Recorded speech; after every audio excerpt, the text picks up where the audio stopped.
Welcome to Chillin' 101. We hope this video helps. You begin by confirming the legacy Windows Media Player is installed and supported on your PC. This avoids permission errors. Once done, open WMP from Start or Run and immediately set your library locations so the player can index files. You should add folders for music and videos now. This organizes playback and enables searches. Make sure file associations point to WMP for common formats, because doing that streamlines single-click playback and reduces confusion later when you open media from File Explorer. Next, you organize content inside the library view to find files fast.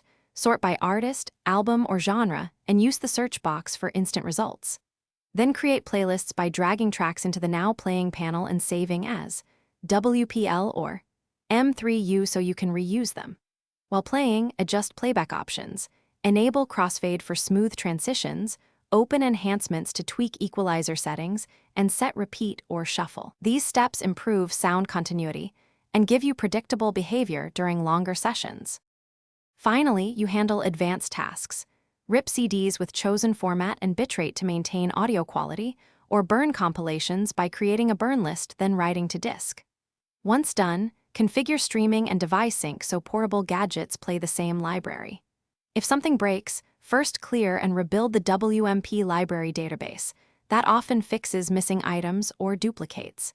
If problems persist, reinstall the legacy WMP component.